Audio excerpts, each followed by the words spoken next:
Hi everyone. Today we're going to show you how to set up paperless billing for your Pioneer account on SmartHub using your computer or laptop. Let's get started.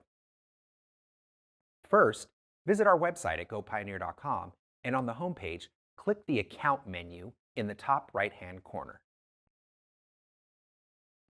Then, select the Go Pioneer SmartHub option.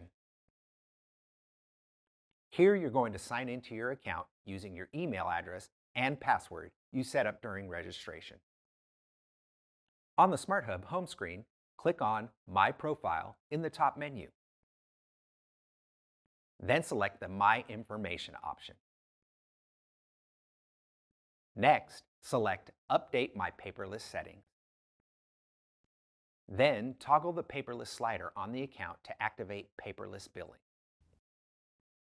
A pop-up window will ask if you are sure you want to set up the account to paperless. Click the Yes option to confirm.